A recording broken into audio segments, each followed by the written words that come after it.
Hi hello ನಮಸ್ಕಾರ ಎಲ್ಲರಿಗೂ nature spirit nine H Kannada tarot card ರೀಡಿಂಗಿಗೆ ವೆಲ್ಕಮ್. ಇವತ್ತು ನಾನು ತಗೋತಾ ಇರುವಂತಹ ರೀಡಿಂಗ್ ಯಾವುದು ಅಂದರೆ ಸೀರಿಯಸ್ ಕಮಿಟ್ಮೆಂಟಿನಲ್ಲಿ ಇದ್ದರೂ ಕೂಡ ಕೆಲವೊಂದು ಸಂದರ್ಭಗಳಲ್ಲಿ ಬೇರೊಂದು ಪ್ರೀತಿಗೆ ಅಥವಾ ಬೇರೋರ್ವ ವ್ಯಕ್ತಿಗೆ ಆಕರ್ಷಣೆ ಆಗ್ತಾರೆ. ಅಂತಹ ವ್ಯಕ್ತಿಗಳ ಸದ್ಯದ ಪರಿಸ್ಥಿತಿ ಏನಿದೆ ಅನ್ನೋದ್ರ ಬಗ್ಗೆ ನಾನು ರೀಡಿಂಗನ್ನು ತಗೋತೀನಿ. ಸೊ ಸೀರಿಯಸ್ ಕಮಿಟ್ಮೆಂಟ್ ಅಂದರೆ ಏನು? ಸೀರಿಯಸ್ ಕಮಿಟ್ಮೆಂಟ್ ಅಂದರೆ ಆಲ್ರೆಡಿ ನೀವು ಲವ್ನಲ್ಲಿ ಕಮಿಟ್ ಆಗಿದ್ರೆ, ಅಂದರೆ ಬೇರೆಯವ್ರಿಗ ವ್ಯಕ್ತಿಯನ್ನು ಪ್ರೀತಿಸ್ತಾ ಇದ್ರೆ, ಅಥವಾ ಎಂಗೇಜ್ಮೆಂಟ್ ಆಗಿದ್ರೆ, ಅಥವಾ ಮದುವೆಯೇ ಆಗಿದ್ರೂ ಕೂಡ ಕೆಲವು ಸಿಚುಯೇಷನ್ಸ್ಗಳಲ್ಲಿ ನಾವು ಬೇರೋರ್ವ ವ್ಯಕ್ತಿಗೆ ಆಕರ್ಷಿತ ಆಗುವಂಥದ್ದು ಸಾಮಾನ್ಯವಾಗಿರುತ್ತೆ. ಎಲ್ಲರೂ ಯೂನಿವರ್ಸ್ನಲ್ಲಿ ಅದೇ ಕೆಲಸವನ್ನು ಮಾಡ್ತಾರೆ ಅನ್ನೋದು ಅಲ್ಲ. ಮತ್ತು ಕೆಲವೊಂದು ಸಂದರ್ಭಗಳು ಹೇಗಿರುತ್ತೆ ಅಂದರೆ, ಯಾಕೆ ಪ್ರೀತಿಗೆ ಆಕರ್ಷಿತರಾಗ್ತಾರೆ ಕಮಿಟ್ಮೆಂಟಿನಲ್ಲಿ ಇದ್ದರೂ ಕೂಡ ಅನ್ನೋದಾದರೆ, ಕಮಿಟಿನಲ್ಲಿ ಯಾವಾಗ ಇರ್ತಾರೋ ಅಂತಹ ಕೆಲವು ವ್ಯಕ್ತಿಗಳು ಕೆಲವೊಂದು ಫೀಲಿಂಗ್ಸ್ಗಳನ್ನು ಕಂಟ್ರೋಲ್ ಮಾಡೋಕ್ಕಾಗ್ದಿರ ಕೆಲವೊಬ್ಬರು ಆಕರ್ಷಿತರಾಗ್ತಾರೆ ಒಂದು. ಆದರೆ ಬೇರೊಬ್ಬರು ವ್ಯಕ್ತಿಗಳಿಗೆ ಅನಿವಾರ್ಯ ಕಾರಣಗಳಿರುತ್ತೆ. ಅಂದರೆ ಪ್ರೀತಿಯನ್ನು ಕಮಿಟ್ ಆಗಿದ್ದೀವಿ ಅನ್ನೋ ಕಾರಣಕ್ಕೋಸ್ಕರವಾಗಿ ಪ್ರೀತಿಯನ್ನು ತೋರಿಸ್ದೇ ಇರೋದು, ಕಾಳಜಿಯನ್ನು ತೋರಿಸ್ದೇ ಇರೋದು, ಅವರ ಬಗ್ಗೆ ನಿರ್ಲಕ್ಷ್ಯವನ್ನು ಮಾಡ್ತಾ ಇರುವಂಥದ್ದು, ಮತ್ತು ಹೀನಾಯವಾಗಿ ಮಾತಾಡ್ತಾ ಇರುವಂಥದ್ದು, ಯಾವುದೇ ಜವಾಬ್ದಾರಿಗಳನ್ನು ತಗೊಳ್ಳದೇ ಇರೋದು, ಇದೆಲ್ಲವೂ ಕೂಡ ಕಾರಣ ಆಗಿರುತ್ತೆ. ಸೊ ಯೂನಿವರ್ಸಿನಲ್ಲಿ ಹಲವಾರು ಕಾರಣಗಳು ಇರುತ್ತೆ ಬೇರೊಬ್ಬ ಪ್ರೀತಿಗೆ ಅಥವಾ ಬೇರೊಬ್ಬ ವ್ಯಕ್ತಿಗೆ ಆಕರ್ಷಣೆ ಆಗೋದಕ್ಕೆ. ಸೊ ಕಮಿಟಿನಲ್ಲಿ ಇದ್ರೂ ಕೂಡ ಪ್ರೀತಿಯ ಆಕರ್ಷಣೆಗೆ ಒಳಗಾಗಿರ್ತೀರಾ ಅಂದರೆ ನಿಮ್ಮ ಸದ್ಯದ ಪರಿಸ್ಥಿತಿ ಹೇಗಿದೆ ಅನ್ನೋದ್ರ ಬಗ್ಗೆ ನಾನು ರೀಡಿಂಗನ್ನು ತಗೋತಾ ಇದ್ದೀನಿ. ಸೊ ಇದೆಲ್ಲವೂ ಕೂಡ ಇನ್ ಜನರಲ್ ಆಗಿರುವಂತಹ ರೀಡಿಂಗ್ ಆಗಿರುತ್ತೆ. ಸೊ ಸೀರಿಯಸ್ ಕಮಿಟ್ಮೆಂಟಿನಲ್ಲಿ ಇದ್ರೂ ಕೂಡ ಬೇರೊಂದು ಪ್ರೀತಿಗೆ ಆಕರ್ಷಿತವಾಗಿರೋದು ಸರಿನಾ ಅಥವಾ ತಪ್ಪಾ, ಇದ್ರ ಬಗ್ಗೆ ನಾನೇನು ಮಾತಾಡ್ತಾ ಇಲ್ಲ. ಸದ್ಯಕ್ಕೆ ನಿಮ್ಮ ಪರಿಸ್ಥಿತಿ ಏನಿದೆ ಅನ್ನೋದ್ರ ಬಗ್ಗೆ ಮಾತ್ರ ನಾನು ಮಾತಾಡ್ತಾ ಇದ್ದೇನೆ ಅಥವಾ ರೀಡಿಂಗನ್ನು ತಗೋತಾ ಇದ್ದೀನಿ.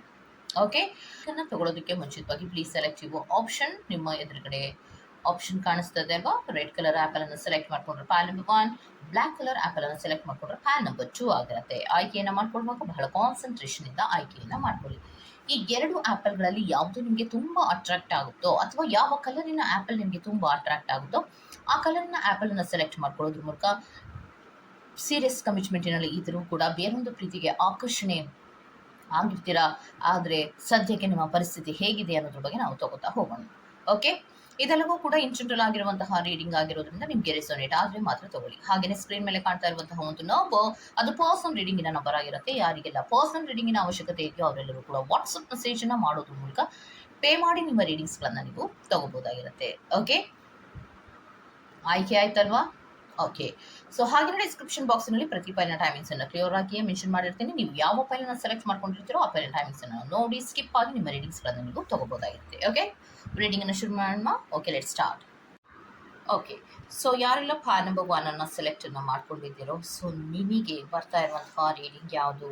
ಸೀರಿಯಸ್ ಕಮಿಟ್ಮೆಂಟಿನಲ್ಲಿ ಇದ್ರೂ ಕೂಡ ಬೇರೊಂದು ವ್ಯಕ್ತಿಗೆ ಅಥವಾ ಪ್ರೀತಿಗೆ ಆಕರ್ಷಣೆ ಆಗಿರೋದ್ರಿಂದ ಸದ್ಯಕ್ಕೆ ನಿಮ್ಮ ಪರಿಸ್ಥಿತಿ ಹೇಗಿದೆ ಅನ್ನೋದಾದರೆ ಬೌಂಡರೀಸ್ಗಳನ್ನು ಹಾಕ್ತಾ ಇರುವಂಥ ಸಾಧ್ಯತೆಗಳಿರುತ್ತೆ.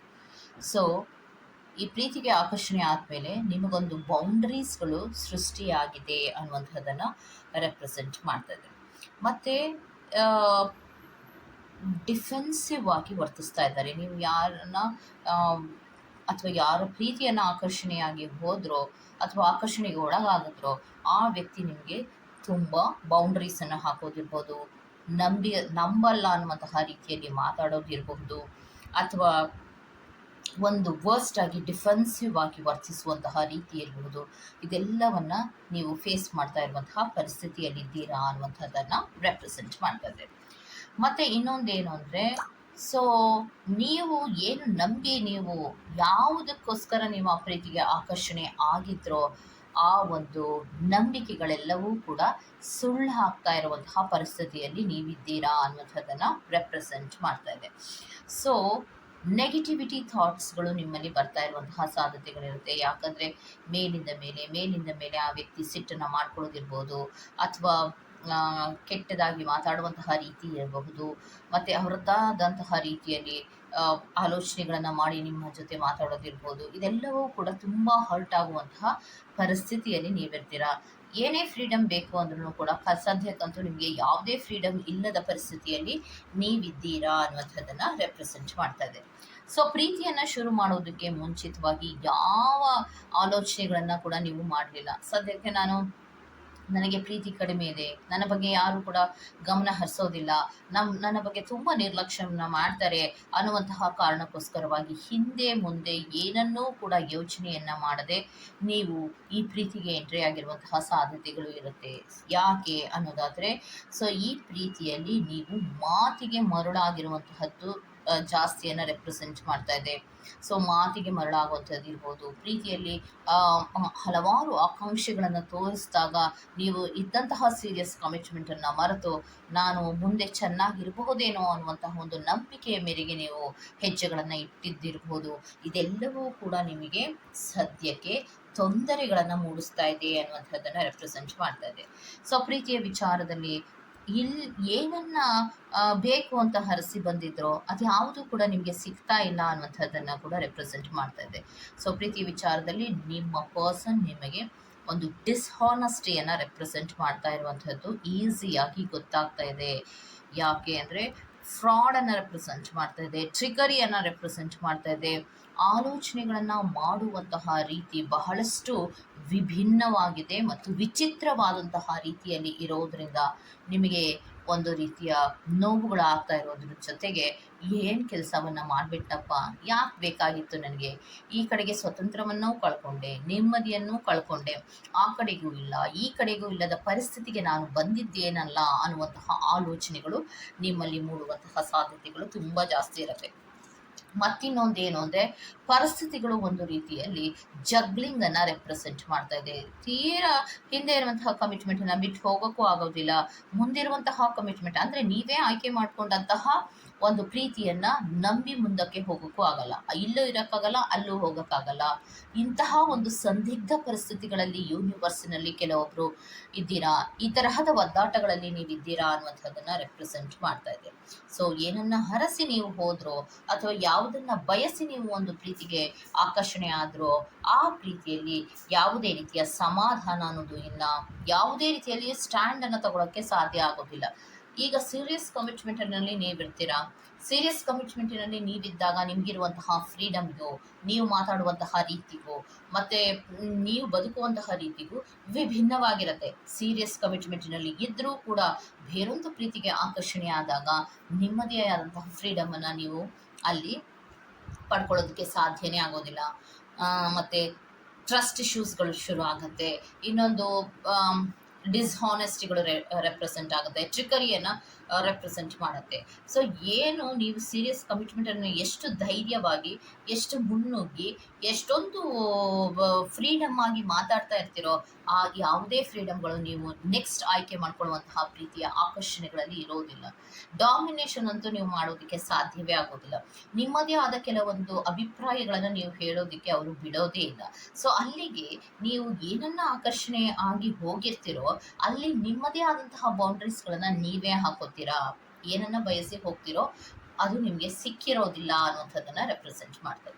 ದೂರದ ಬೆಟ್ಟ ಯಾವಾಗಲೂ ಕೂಡ ನುಣ್ಣಗೆ ಕಾಣಿಸೋವಂಥದ್ದು. ಹತ್ತಿರಕ್ಕೆ ಹೋದಾಗ ಗೊತ್ತಾಗುತ್ತೆ ಅಲ್ಲಿರುವಂತಹ ಕಲ್ಲುಗಳೇನು, ಮುಳ್ಳುಗಳೇನು, ನಾನಿದ್ದಂತಹ ಜಾಗದಲ್ಲಿ ಸಮಾಧಾನವೇ ಇತ್ತಲ್ಲ, ನಾನು ಅಡ್ಜಸ್ಟ್ ಮಾಡ್ಕೊಂಡು ಹೋಗ್ಬೋದಾಗಿತ್ತಲ್ಲ ಅನ್ನುವಂಥದ್ದು. ಕೆಲವೊಬ್ಬರಿಗೆ ಅನಿಸುತ್ತೆ ಇಲ್ಲ ಅಡ್ಜಸ್ಟ್ ಆಗೋದಕ್ಕೆ ಆಗ್ತಾ ಇರಲಿಲ್ಲ, ಸೊ ನನಗೆ ತುಂಬ ನಿರ್ಲಕ್ಷ್ಯಗಳು ಕಾಡ್ತಾ ಇತ್ತು, ಪ್ರೀತಿಯೇ ತೋರಿಸ್ತಾ ಇರಲಿಲ್ಲ, ಸೊ ನನ್ನ ಬದುಕಿನಲ್ಲಿ ಪ್ರೀತಿ ಬರಬಹುದೇನೋ ಅನ್ನುವಂತಹ ಆಲೋಚನೆಗಳನ್ನು ಮಾಡಿ ನಾನು ಮುಂದಕ್ಕೆ ಹೋದೆ ಅಂತ ಏನು ನೀವು ಮನಸ್ಸಿನಲ್ಲಿ ಅನ್ಕೋತಿದ್ದೀರೋ ಮುಂದಕ್ಕೆ ಹೋಗಿದ್ರಲ್ಲೂ ಕೂಡ ನಿಮಗೆ ಯಾವುದೇ ರೀತಿಯ ಸಮಾಧಾನ ಅನ್ನೋದು ಸಿಗೋದಿಲ್ಲ ಅಥವಾ ಸಿಗ್ತಾ ಇಲ್ಲ. ಸದ್ಯದ ಪರಿಸ್ಥಿತಿಯಲ್ಲಿ ನೀವು ಸಮಾಧಾನವಾಗಿ ಇಲ್ಲ ಅನ್ನುವಂಥದ್ದನ್ನ ನಾವು ರೆಪ್ರೆಸೆಂಟ್ ಮಾಡ್ತಾ ಇದ್ದೀವಿ. ಓಕೆ, ಸೊ ಇದಿಷ್ಟು ಫೈಲ್ ನಂಬರ್ 1 ಒಬ್ಬರ ರೀಡಿಂಗ್ ಆಗಿರುತ್ತೆ. Go to the next file number 2. ಯಾರೆಲ್ಲ ಬ್ಲ್ಯಾಕ್ ಕಲರ್ ಇರುವಂತಹ ಆ್ಯಪಲನ್ನು ಸೆಲೆಕ್ಟ್ ಮಾಡ್ಕೊಂಡಿದ್ದೀರೋ, ಸೀರಿಯಸ್ ಕಮಿಟ್ಮೆಂಟಿನಲ್ಲಿ ಇದ್ರೂ ಕೂಡ ನೀವು ಬೇರೊಂದು ಪ್ರೀತಿಗೆ ಆಕರ್ಷಣೆ ಆಗಿರೋದಕ್ಕೆ ಸದ್ಯಕ್ಕೆ ನಿಮ್ಮ ಪರಿಸ್ಥಿತಿ ಹೇಗಿದೆ ಅನ್ನೋದನ್ನ ನೋಡ್ತಾ ಹೋಗೋಣ. ಓಕೆ, ಸೊ ಫೈಲ್ ನಂಬರ್ 2 ಅವರಿಗೆ ಬಂದಿರುವಂತಹ ಕಾರ್ಡ್ಸಿನ ಪ್ರಕಾರ ಹೇಳೋದಾದ್ರೆ ತುಂಬ ಕಷ್ಟದ ಪರಿಸ್ಥಿತಿಯಲ್ಲಿ ನೀವಿರುವಂತಹ ಸಾಧ್ಯತೆಗಳನ್ನು ರೆಪ್ರೆಸೆಂಟ್ ಮಾಡ್ತಾ ಇದೆ. ಸೊ ಸೀರಿಯಸ್ ಕಮಿಟ್ಮೆಂಟಿನಲ್ಲಿ ಇದ್ರೂ ಕೂಡ ಬೇರೊಂದು ಪ್ರೀತಿಗೆ ಆಕರ್ಷಣೆ ಆಗಿರೋದಕ್ಕೆ ನೀವು ತುಂಬ ಇನ್ವೆಸ್ಟನ್ನು ಮಾಡಿರುವಂತಹ ಸಾಧ್ಯತೆಗಳಿರುತ್ತೆ. ನಿಮ್ಮಿಂದ ಅವರಿಗೆ ತುಂಬ ಇನ್ವೆಸ್ಟ್ ಆಗಿರುತ್ತೆ ಅನ್ನುವಂಥದ್ದನ್ನು ರೆಪ್ರೆಸೆಂಟ್ ಮಾಡ್ತಾ ಇದೆ. ಹಲವಾರು ದುಡ್ಡುಗಳನ್ನು ನೀವು ಕೊಟ್ಟಿರ್ತೀರಾ, ಕೆಲವೊಬ್ಬರು ಕಳ್ಕೊಂಡಿರ್ತೀರಾ, ಕೆಲವೊಬ್ಬರು ಹಿಂದೆ ನಿಮ್ಮ ದುಡ್ಡು ಏನು ಕೊಟ್ಟಿರ್ತೀರೋ ಅದು ನಿಮ್ಮ ಹತ್ರ ವಾಪಸ್ ಬರೋಕ್ಕಾಗದೆ ಬರ್ತಾ ಇರೋದಿಲ್ಲ, ಒದ್ದಾಡ್ತಾ ಇರ್ತೀರಾ. ಇನ್ನೊಂದು ಏನು ಅಂದರೆ ನಿಮಗೆ ಬರ್ಡನ್ಗಳು ಜಾಸ್ತಿ ಆಯಿತು, ಎಕ್ಸ್ಟ್ರಾ ರೆಸ್ಪಾನ್ಸಿಬಿಲಿಟೀಸ್ಗಳು ಜಾಸ್ತಿ ಆಯಿತು ಅನ್ನುವಂಥದ್ದನ್ನು ರೆಪ್ರೆಸೆಂಟ್ ಮಾಡ್ತಾ ಇದೆ. ಸೊ ಟೂ ಮಚ್ ಸ್ಟ್ರೆಸ್ಸನ್ನು ತಗೋತಾ ಇದ್ದೀರಾ. ಈ ಒಂದು ಆಕರ್ಷಣೆಗೆ ಒಳಗಾಗಿರುವಂತಹ ಪ್ರೀತಿಯಲ್ಲಿ ತುಂಬ ಸ್ಟ್ರೆಸ್ಗಳಿರುವಂಥದ್ದನ್ನು ರೆಪ್ರೆಸೆಂಟ್ ಮಾಡ್ತಾ ಇದೆ. ಸೊ ಒಂಟಿಯಾಗಿ ಇದ್ದಿದ್ರೂ ಆಗ್ತಾ ಇತ್ತಲ್ಲ, ಏನಕ್ಕೆ ಬೇಕಾಗಿತ್ತು ನನಗೆ ಈ ಪ್ರೀತಿ, ನಾನು ಸೀರಿಯಸ್ ಕಮಿಟ್ಮೆಂಟಲ್ಲಿ ಇರೋಕ್ಕಾಗಲಿಲ್ಲ ಅಂದಿದ್ರೆ ನಾನು ಇಂಡಿಪೆಂಡೆಂಟಾಗಿ ಇರುವಂತಹ ಪ್ರಯತ್ನವನ್ನು ನಾನು ಮಾಡ್ಬೋದಾಗಿತ್ತು. ಬೇರೊಂದು ಪ್ರೀತಿಗೆ ಆಕರ್ಷಣೆ ಆಗಿರೋದ್ರಿಂದ ನನಗೆ ನಾನೇ ಒಂದು ಬೌಂಡ್ರೀಸ್ ಅನ್ನೋದಕ್ಕಿಂತ ಒಂದು ಬರ್ಡನನ್ನು ಮಾಡ್ಕೊಂಡಂಗೆ ಆಯ್ತಲ್ಲ ಅನ್ನುವಂತಹದ್ದನ್ನು ರೀತಿಯ ಪರಿಸ್ಥಿತಿಗಳಲ್ಲಿ ನೀವಿರ್ತೀರ. ಸೊ ಯಾತಕ್ಕೆ ಅನ್ನೋದಾದರೆ, ನೀವೇನನ್ನ ಆಕರ್ಷಣೀಯಾಗಿ ಹೋದ್ರೋ ಆ ಆಕರ್ಷಣೀಯಾಗಿ ಇರಲಿಲ್ಲ, ಅದು ರೆಸ್ಪಾನ್ಸಿಬಿಲಿಟೀಸ್ಗಳಿಗೆ ಟರ್ನ್ ಆಯಿತು. ಯಾವುದು ನೀವು ಕಷ್ಟ ಅಂತ ಹೋದ್ರೋ ಅದಕ್ಕಿಂತಲೂ 2 ಪಟ್ಟು ಕಷ್ಟವನ್ನು ಪಡುವಂತಹ ಸಂದರ್ಭಗಳಲ್ಲಿ ನೀವು ಸಿಕ್ಕಾಕೊಂಡಿರುವಂತಹ ಸಾಧ್ಯತೆಗಳು ಇದೆ. ಈಗ ನೀವು ಅನ್ಕೋತೀರಾ, ಇದು ನನಗೆ ಬೇಕಿತ್ತ, ಅನ್ಬ್ಲೆಸ್ಡ್ ಆದಂತಹ ಜಡ್ಜ್ಮೆಂಟನ್ನು ನಾನು ತಗೋಬೇಕು, ಇದು ನನಗೆ ಬೇಕಾ, ಇದು ಬೇಡವಾ, ಕ್ಲಿಯರ್ ಬೌಂಡ್ರೀಸನ್ನು ನಾನು ಹಾಕೋಬೇಕು, ನನ್ನ ಜೀವನದಲ್ಲಿ ಏನು ಬೇಕು ಏನು ಬೇಡ ಅನ್ನೋದನ್ನ ಕ್ಲಿಯರ್ ಕಮ್ಯುನಿಕೇಷನ್ಸನ್ನು ಮಾಡೋದ್ರ ಮೂಲಕ ನಾನು ಇದರಿಂದ ಆಚೆ ಬರಬೇಕು ಅನ್ನುವಂತಹ ಮನಸ್ಥಿತಿಗಳಲ್ಲಿ ಅಥವಾ ಪರಿಸ್ಥಿತಿಗಳಲ್ಲಿ ನೀವಿರುವಂತಹ ಸಾಧ್ಯತೆಗಳಿರುತ್ತೆ. ಯಾವಾಗ ನಿಮಗೆ ಅನಿಸುತ್ತೋ ಚೆನ್ನಾಗಿದ್ದಂತಹ ಒಂದು ಕಮಿಟ್ಮೆಂಟಿನಲ್ಲಿ ಕೆಲವೊಬ್ಬರಿಗೆ ಕೆಲವೊಂದು ಸಿಚುವೇಶನ್ಸ್ಗಳಲ್ಲಿ ಕಷ್ಟ ಅನ್ನುವಂತಹ ಕೆಲವು ಸಂದರ್ಭಗಳಲ್ಲಿ ಆಕರ್ಷಿತರಾಗಿರ್ತೀರ. ಬಟ್ ಇದಕ್ಕೆ ನೀವು ಒಂದು ಹೋಲಿಕೆ ಮಾಡಿ ನೋಡಿದಾಗ ನೀವಿದ್ದಂತಹ ಜಾಗದಲ್ಲೇ ನಿಮಗೊಂದು ರೆಸ್ಪೆಕ್ಟ್ ಅನ್ನೋದು, ಸ್ವಲ್ಪ ಮಟ್ಟಿಗಾದರೂ ರೆಸ್ಪೆಕ್ಟ್ ಅನ್ನೋದು ಸಿಗ್ತಾ ಇತ್ತು. ಬಟ್ ನೀವು ಆ ಜಾಗದಿಂದ ಬಿಟ್ಟು ಬಂದಿದ್ದಕ್ಕೆ ನಿಮ್ಮದೇ ಆದಂತಹ ರೀತಿಯಲ್ಲಿ ಹಲವಾರು ಕಷ್ಟಗಳು ಶುರು ಆಯಿತು. ಒಂದು ಯೋಚನೆ ಇರಬಹುದು, ಅಥವಾ ಫೈನಾನ್ಷಿಯಲ್ ಲಾಸಸ್ಗಳಿರಬಹುದು, ಅಥವಾ ಇಂಡಿಪೆಂಡೆಂಟ್ ಆಗಿರೋದಕ್ಕೆ ಆಗದೆ ಫ್ರೀಡಮ್ ಇಲ್ಲದೆ ಒದ್ದಾಡುವಂತಹ ಕೆಲವೊಂದು ಸಂದರ್ಭಗಳು ಇರುವಂತಹ ಸಾಧ್ಯತೆಗಳಲ್ಲಿ ಇರ್ತೀರಾ ಅನ್ನೋಂಥದ್ದನ್ನು ರೆಪ್ರೆಸೆಂಟ್ ಮಾಡ್ತಾ ಇದೆ. ಮತ್ತು ಈಗ ನೀವು ಯೋಚನೆ ಮಾಡಿದ್ದೀರಾ, ಸೀರಿಯಸ್ ಕಮಿಟ್ಮೆಂಟಿನಲ್ಲಿ ಇದ್ರೂ ಕೂಡ ನಾನು ಬೇರೆ ಪ್ರೀತಿಗೆ ಆಕರ್ಷಣೆ ಆಗಿರೋದಕ್ಕೆ ಕಾರ್ಮಾ ರಿಟರ್ನ್ಸ್ ಅನ್ನುವಂತಹ ಆಲೋಚನೆಗಳನ್ನು ಕೂಡ ನೀವು ಮಾಡ್ತಾ ಇರುವಂತಹ ಸಾಧ್ಯತೆಗಳು ಕೆಲವೊಬ್ಬರಿಗೆ ಇದೆ ಅನ್ನುವಂಥದ್ದನ್ನು ರೆಪ್ರೆಸೆಂಟ್ ಮಾಡ್ತಾ ಇದೆ. ನಾನು ಇನ್ನೂ ಸ್ವಲ್ಪ ಯೋಚನೆ ಮಾಡ್ಬೋದಿತ್ತು, ನಾನೇನಕ್ಕೆ ಪ್ರೀತಿಗೆ ಆಕರ್ಷಣೆ ಆಗಬೇಕಿತ್ತು, ನನಗೇನು ಸದ್ಯಕ್ಕೆ ಆ ಪರಿಸ್ಥಿತಿಗಳಲ್ಲಿ ನನಗೆ ಗೊತ್ತಾಗ್ಲಿಲ್ವಲ್ಲ, ಈಗ ಮುಂದೆ ಬಂದುಬಿಟ್ಟಿದ್ದೀನಿ, ಈಗ ನನಗೆ ಹಲವಾರು ಕಷ್ಟಗಳ ಅರಿವು ಆಗ್ತಾ ಇದೆ ಅನ್ನುವಂಥದ್ದನ್ನು ರೆಪ್ರೆಸೆಂಟ್ ಮಾಡ್ತಾ ಇದೆ. ಯಾಕೆ ಅನ್ನೋದಾದರೆ, ಸೀರಿಯಸ್ ಕಮಿಟ್ಮೆಂಟಿನಲ್ಲಿ ಏನೇ ಕಷ್ಟಗಳಿದ್ರೂ ಕೆಲವೊಂದು ಬಾರಿ ನಾವು ಅಡ್ಜಸ್ಟನ್ನು ಮಾಡ್ಕೋಬೇಕಾಗತ್ತೆ.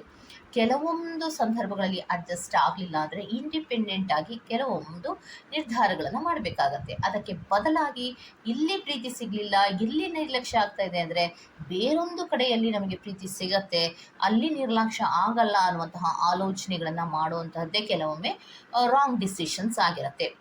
ಅಂತಹ ಕೆಲವು ಡಿಸಿಷನ್ಸ್ಗಳನ್ನು ಮಾಡಿರುವಂತಹ ಫೈಲ್ ನಂಬರ್ 2 ಅವರಿಗೆ ನಾನು ಮಾಡಿದ್ದು ರಾಂಗ್ ಅನ್ನುವಂತಹ ಕೆಲವು ಮನಸ್ಥಿತಿಗಳು ನಿಮ್ಮಲ್ಲಿ ಇದೆ ಅನ್ನುವಂಥದ್ದನ್ನು ರೆಪ್ರೆಸೆಂಟ್ ಮಾಡ್ತಾ ಇದೆ. ಸೊ ಪರಿಸ್ಥಿತಿಗಳಲ್ಲಿ ತುಂಬ ಕಷ್ಟಗಳನ್ನು ರೆಪ್ರೆಸೆಂಟ್ ಮಾಡೋದ್ರ ಜೊತೆಗೆ ಎಕ್ಸ್ಟ್ರಾ ರೆಸ್ಪಾನ್ಸಿಬಿಲಿಟೀಸ್ಗಳು ಇರೋದ್ರಿಂದ ನೀವು ಸದ್ಯಕ್ಕೆ ಯೋಚನೆಗಳನ್ನು ಮಾಡ್ತಾ ಇದ್ದೀರಾ, ಈ ಒಂದು ಆಕರ್ಷಣೆಗೆ ಒಳಗಾದಂತಹ ಪ್ರೀತಿಯಿಂದ ಆಚೆ ಬರೋದು ಹೇಗೆ, ನಾನು ಇಂಡಿಪೆಂಡೆಂಟ್ ಆಗಿರೋದು ಹೇಗೆ ಅನ್ನುವಂತಹ ಆಲೋಚನೆಗಳನ್ನು ಮಾಡುವ ಪರಿಸ್ಥಿತಿಗೆ ಬಂದಿದ್ದೀರಾ ಅನ್ನುವಂಥದ್ದನ್ನು ರೆಪ್ರೆಸೆಂಟ್ ಮಾಡ್ತಾ ಇದೆ. ಓಕೆ, ಸೊ ಇದಿಷ್ಟು ಫೈಲ್ ನಂಬರ್ 2 ರೀಡಿಂಗ್ ಆಗಿರುತ್ತೆ. ಈ ತರಹದ ರೀಡಿಂಗ್ ನಿಮ್ಗೆ ಇಷ್ಟ ಆಗಿದೆ ದಯವಿಟ್ಟು ಸಬ್ಸ್ಕ್ರೈಬ್ ಮಾಡಿ, ಪಕ್ಕದಲ್ಲಿ ಇರುವಂತಹ ಬೆಲ್ ಐಕಾನ್ ಅನ್ನು ಪಟ್ ಅಂತ ಪ್ರೆಸ್ ಮಾಡಿ. ನಾನು ನಿಮ್ಮನ್ನು ಮತ್ತೊಂದು ರೀಡಿಂಗ್ಗಳಲ್ಲಿ ಸಿಗ್ತೀನಿ ಅಂತ ಹೇಳ್ತಾ ಅಲ್ಲಿವರೆಗೂ ಚೆಕ್. ಬಾಯ್.